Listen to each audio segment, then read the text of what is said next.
Cricket போட்டிகளை சர்வதேச ரீதியில் தொலைக்காட்சிகளில் ஒளிபரப்பு செய்யும் உரிமைக்கான விலை மனு கோரும் நடவடிக்கை இறுதிக்கட்டத்தை எட்டியுள்ளதாக இலங்கை கிரிக்கெட் நிறுவனத்தின் விநியோக பிரிவின் பிரதம அதிகாரி வஜ்ர தசநாயக்க தெரிவிக்கின்றார். இதற்கு முன்னர் 3 வருடங்களுக்கு ஒருமுறை ஒளிபரப்பு உரிமை புதுப்பிக்கப்பட்ட போதிலும் இம்முறை 7 வருடங்களுக்கு அதனை வழங்க எதிர்பார்க்கப்படுகின்றது. இலங்கை கிரிக்கெட் நிறுவனத்தின் தேர்தல் மற்றும் கிரிக்கெட் போட்டிகளை ஒளிபரப்பு செய்வதற்கான உரிமை தொடர்பான கொடுக்கல் வாங்கல் தொடர்பில் திலங்க சுமதிபால நேற்று கருத்து தெரிவித்தார்.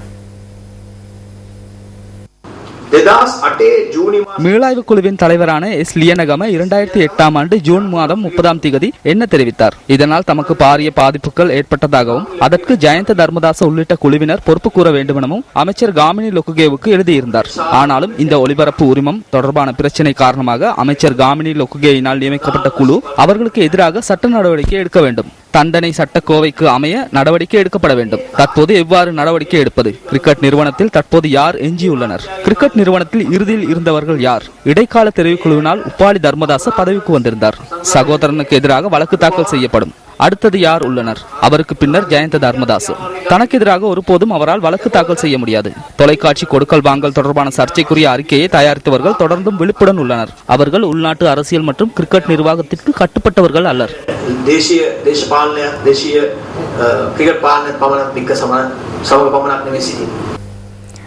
இதேவேளை பாராளுமன்ற உறுப்பினர் திலங்க சுமதிபால போலியான வரவேற்பை பெறுவதற்கு முயற்சிப்பதாக கிரிக்கெட் நிறுவனத்தின் தலைவர் பதவிக்கு பெயரிடப்பட்டுள்ள ஜயந்த தர்மதாச குற்றம் சுமத்துகின்றார்.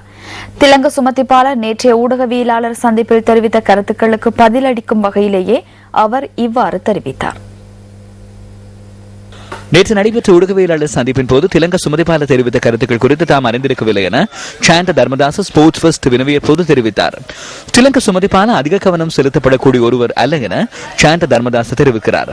கிரிக்கெட் நிறுவனம் எவருடைய தனிப்பட்ட சொத்து அல்லவென தெரிவித்த அவர் கிரிக்கெட் நிறுவனத்தின் தலைவர் பதவியை ஏற்றுக்கொள்வதற்கு தாம் தயாராக இருப்பதாக குறிப்பிட்டார். கிரிக்கெட் நிறைவேற்றுக்குழு தமது சுய விருப்பத்திற்கு அமைய அந்த பதவிக்கு தம்மை பெயரிட்டுள்ளதாக அவர் மேலும் குறிப்பிட்டார். தமது விருப்பம் அல்லது விருப்பமின்மையை இதில் அதிக தாக்கம் செலுத்தும் எனவும் எவராலும் இதனை தடுத்து நிறுத்த முடியாது எனவும் ஜயந்த தர்மதாச தெரிவித்தார். ஜனாதிபதி அதிகாரத்தின் கீழ் விளையாட்டுத்துறைக்கு பொறுப்பாக அமைச்சர் ஒருவரும் கிரிக்கெட் நிறைவேற்று குழுவும் இருக்கும் நாடொன்றில் எவராலும் தன்னிச்சையாக செயற்பட முடியாது என அவர் குறிப்பிட்டார். இதேவேளை அடுத்த 2 ஆண்டுக்கான கிரிக்கெட் நிறுவனத்தின் தலைவர் பதவி காலத்திற்கு ஜயந்த தர்மதாசவின் பெயரை தெரிவு செய்யும் நடவடிக்கையில் தாம் ஈடுபடவில்லை என கிரிக்கெட் நிறுவனத்தின் தற்போதைய தலைவர் உபாலி தர்மதாச குறிப்பிட்டார். இது கிரிக்கெட் நிறைவேற்று குழுவின் தீர்மானம் என அவர் குறிப்பிட்டார். நேற்று நடைபெற்ற ஊடகவியலாளர் சந்திப்பின் போது திலங்க சுமதிபால தெரிவித்த விடயங்கள் குறித்து எந்த கருத்தும் வெளியிட முடியாது எனவும் உபாலி தர்மதாச மேலும் தெரிவித்தார்.